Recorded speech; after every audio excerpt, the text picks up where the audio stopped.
안녕하세요. 드 멘토 신범철입니다. 오늘 알아볼 기업은 남해화학이고요. 남해화학에 관련된 이슈는 어떤 것들인지 한번 같이 살펴보도록 하겠습니다. 일단 남해화학은 비료 산업을 하고 있죠. 그러다 보니까 농작지와 경작지에 대한 이슈가 굉장히 중요하게 작용합니다.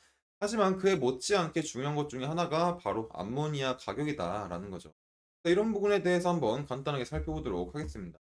결국에 남해화학의 사업 부문을 보게 되면 비료화학 산업이고, 이 제품에는 요소 복합비료 맞춤형 비료, 제품에는 암모니아 황산도 추가적으로 있다. 그리고 암모니아 황산에서는 어떤 사업을 하는지 다음 시간에 살펴보도록 하겠습니다.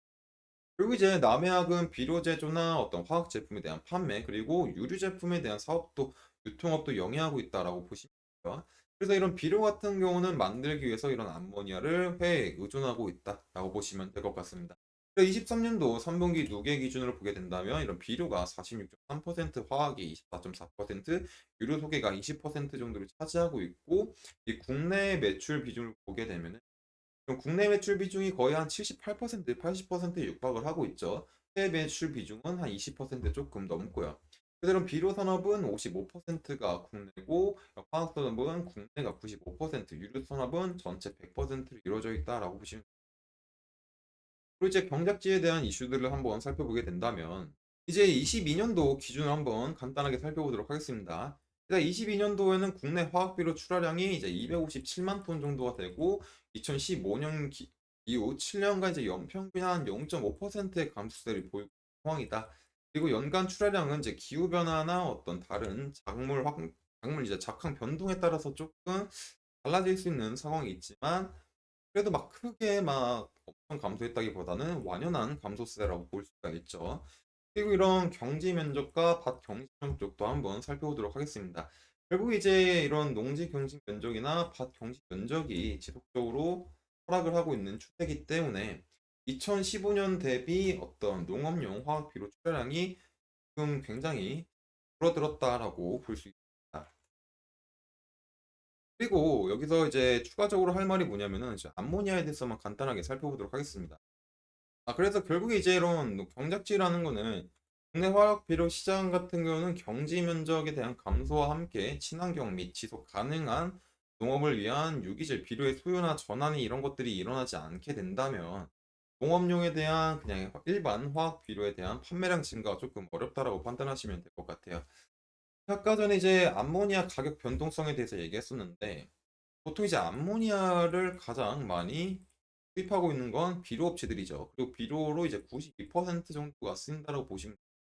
근데 이제 추가적으로 이런 암모니아를 이제 껴들 기업들이 몇 개가 생길 수가 있다. 그게 그냥 비료 업체가 아니라 일반 화학 업체다라는 거죠. 왜 일반 화학 업체가 뛰어드냐라고 보면은 바로 이제 대체 에너지인 수소가 부각이 되고, 이 수소 같은 경우는 이제 장점이 있죠. 에너지 효율도 좋고 친환경적이다. 그래서 이런 수소를 운반하기 위한 기술들이 굉장히 많이 있어요. 뭐 액화 캐리어나 아니면 고온 고압 방식 이런 것들이 있죠. 근데 이런 것들의 문제, 고온 고압 방식은 생각보다 이제 많은 양의 수소를 실을 수는 없습니다. 그리고 이 고온 고압 방식을 사용하기 때문에 안정성에 대한 문제도 대두가 되고 있죠. 그리고 이제 저온 방식이 있는데, 이 저온 방식은 영하 250Hz로 유지가 되기 때문에 전력 면에서는 굉장히 전력 비용 측인 측면에서는 굉장히 손해다라는 거죠. 그래서 이런 수소로 운반할 수 있는 뭐 캐리어도 계속 지속적으로 개발이 되고 있지만, 그 과정에서 제일 많이 뜨고 있는 게 바로 이제 암모니아다라는 겁니다. 즉 이제 암모니아를 수소로 운반할 때 어떤 탱크 안에 수소를 집어넣는 게 아니라 암모니아 자체로 운반하는 거예요. 그래서 이제 이런 화학 업체들이 이런 암모니아에 대한 앞으로 대체 에너지가 이제 수소가 될 거니까, 그리고 대체 에너지인 수소를 활용하기 위해서 이제 수소 캐리어로 암모니아를 사용한다. 그래서 많은 중공업체들이나 화학 업체들이 이 암모니아 시장에 뛰어들고 있다라는 거죠. 그래서 이런 암모니아에 대한 그러니까 수소 캐리어 역할로 인해서 암모니아에 대한 수요가 조금 증가가 될 수 있는 부분 때문에 어떤 암모니아에 대한 중장기적 가격 변동성이 확대가 될 수 있다라고 볼 수 있습니다.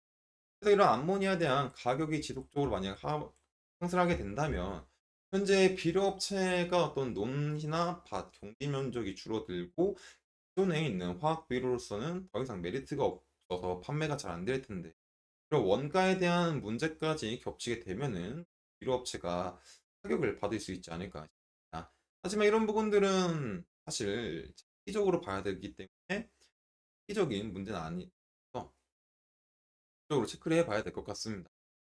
그래서 일단 뭐 정리를 하자면 결국에 이런 비료 산업은 암모니아가 굉장히 중요하고 암모니아를 가장 많이 소비를 했었던 업체는 비료 업체였다. 하지만 소속 캐리어로서 암모니아가 부각이 되게 되면서 많은 화학업체나 중공업 기업들이 이 시장에 뛰어들고 있어서 암모니아 가격이 중장기적으로 변동이 될 수 있는 상황이 마련될 수 있다. 그로 인해서 이제 어떤 비료 업체들 간의 피해가 올 수도 있다라고 볼 수가 있는 이런 부분들에 대해서는 추가적으로 더 자세하게 설명하겠습니다. 다음 영상에서. 남해화학의 주가를 한번 살펴보도록 하겠습니다. 사실 뭐 남해화학의 주가 상황은 크게 볼 게 없죠. 아직까지는. 그나마 볼만하다고 하면은 이런 부분에서 지속적으로 눌렸고 중간중간에 이제 비슷한 흐름이 있는 구간들이 그런 부분들 그래서 지금 당장 얘가 오른다고 하더라도 여기서 이제 눌릴 수 있는 상황이 마련되겠죠. 그래서 어떤 상승 시나리오라고 한다면 일단 7,750원 부분을 돌파해주고 안착하고 다시 상승해주는 그림이 나와야 되는데 아직까지는 이거를 기대하기는 힘들 것 같고 상황을 지켜봐야 될 것 같습니다. 그래서 이제 추가적이지 암모니아나 경작지, 농작지에 대한 이슈나 주가의 변동사항이 있다면 지속적으로 확인할 예정이니까 남해하게 관심 있으신 분들은 제 영상 시청해 주시면 감사하겠습니다. 다음 대형 멘토 신범철이었습니다.